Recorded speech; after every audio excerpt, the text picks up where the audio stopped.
안녕하세요, 러플리입니다. 금리 인상에 벼락거지를 면하려던 2030 영끌족들이 부동산 시장에서 발을 빼고 있습니다.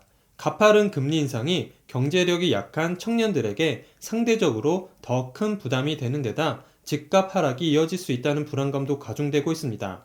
원리금 상환 부담이 커진 만큼 2030 세대의 매수세 회복은 한동안 쉽지 않을 전망입니다. 한국부동산원의 매입자 연령대별 주택매매 현황 분석 결과 올 10월 2030 세대의 주택 구매는 459건으로 전체의 21%를 차지했습니다. 지난해에는 총 69,646건의 거래 중에서 20대가 3,913건, 5%, 30대가 13,686건, 20%로 총 25%였던 것을 고려하면 4%포인트가 줄었습니다. 서울시 강동구에 다녀왔습니다. 최근 실거래 가격에 대해서 알아보도록 하겠습니다. 서울시 강동구 상일동에 위치한 고덕 아르테온 81제곱 24평형 전용 59제곱입니다. 총 4,066세대 41개 동으로 용적률 249%, 건폐율 19%, 최고층 34층에 사용 승인일은 2020년 2월 26일입니다.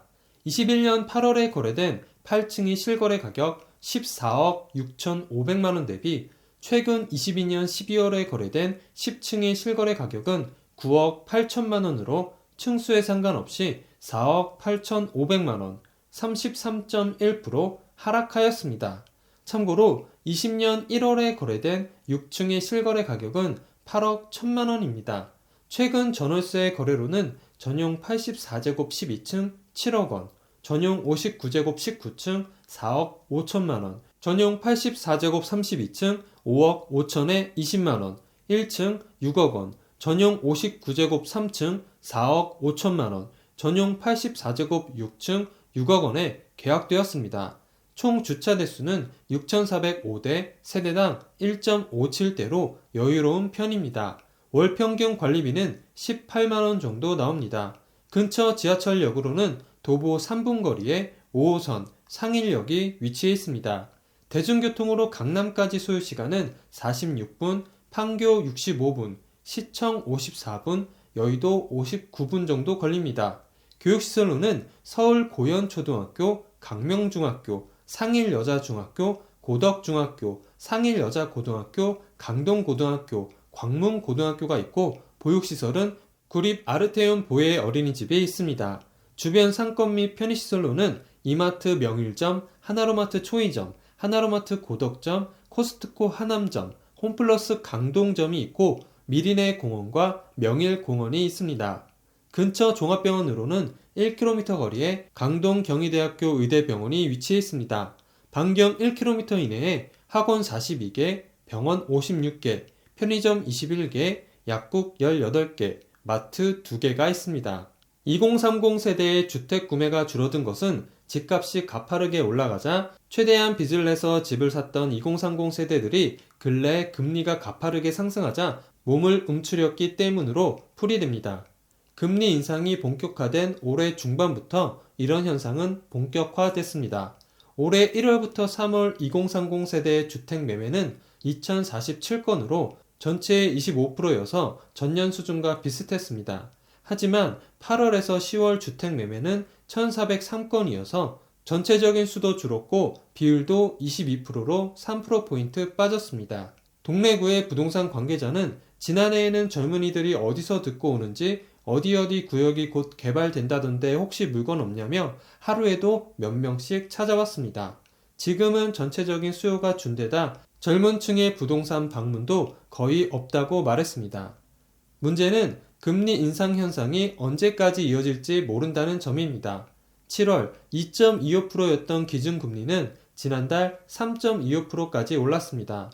미국 중앙은행인 연방준비제도가 지난 14일 기준금리를 다시 0.5%포인트 인상해 국내 금리도 안심할 수 없는 처지가 됐습니다. 김혜신 솔렉스 마케팅 부산지사장은 금리가 오르면 누구나 투자하기 어려워지지만 40에서 50대에 비해 자금력이 부족한 20, 30대에게 미치는 영향이 더 크다며 이 같은 고금리가 이어진다면 2030 세대의 주택 구매는 더 어려워지고 시장에서 차지하는 비율은 더 낮아질 것이라고 말했습니다. 2030 세대가 주로 투자한 곳은 집값 상승이 예상되거나 신규 단지 분양이 많은 곳입니다. 올해 10월까지 2030 세대가 부산에서 가장 집을 많이 구매한 곳은 사하구 733건, 부산 진구 672건, 해운대구 587건 등입니다. 문제는 이 지역의 집값 하락세가 만만치 않다는 점입니다. 한국부동산원의 전국 주택가격 동향조사 결과에 따르면 11월 부산의 아파트 매매가격 지수는 마이너스 1.89%를 기록했습니다. 지난달 마이너스 1.13%를 기록한 데 이어 두 달 연속 마이너스 1%대로 내리며 하락폭을 키우고 있습니다. 마이너스 1.89%는 관련 통계가 작성된 2003년 이후 가장 큰 폭으로 떨어진 수치입니다. 올해 11월까지 누적 하락률도 마이너스 4.19%나 됩니다. 특히 2030 세대의 수요가 몰린 해운대구 마이너스 2.49%, 부산 진구도 마이너스 22% 등에서 마이너스 2%대의 수치를 기록해 하락폭이 컸습니다. 이영래 부동산 서베이 대표는 젊은 세대는 집값 상승을 통한 차익을 노리고 공격적으로 투자하는 경향이 많았습니다. 최근에는 올라간 곳을 위주로 하락장이 이어지고 있어 2030 세대의 타격이 더 클 것이라고 말했습니다. 지난해 B2를 통해 해운대 아파트에 투자한 A씨는 주택담보대출은 물론이고 신용대출, 보험약관대출까지 모두 활용해 집을 구매했다며 나름 계획을 세워 버틸 수 있겠다고 생각해 아파트를 구매했는데 금리가 치솟아 생활비를 줄여가며 겨우 버티고 있다고 말했습니다. 빚을 해결하기 위해 팔려고 해도 집이 팔리지 않는다는 점도 영끌족을 더 힘들게 합니다. 해운대구 부동산 관계자는 예전에는 집 보러 가도 되냐고 하면 오늘은 안 된다라는 분이 있었는데 요즘은 매도자가 매수자 일정에 맞춰 휴가를 내고 올 정도입니다. 매수자를 찾기도 힘들고 거래도 잘 되지 않는다고 말했습니다. 구독을 하시면 더 많은 주택의 정보를 빠르고 쉽게 보실 수 있습니다. 그리고 좋아요를 눌러주시면 영상을 만드는 저에게 큰 힘이 됩니다.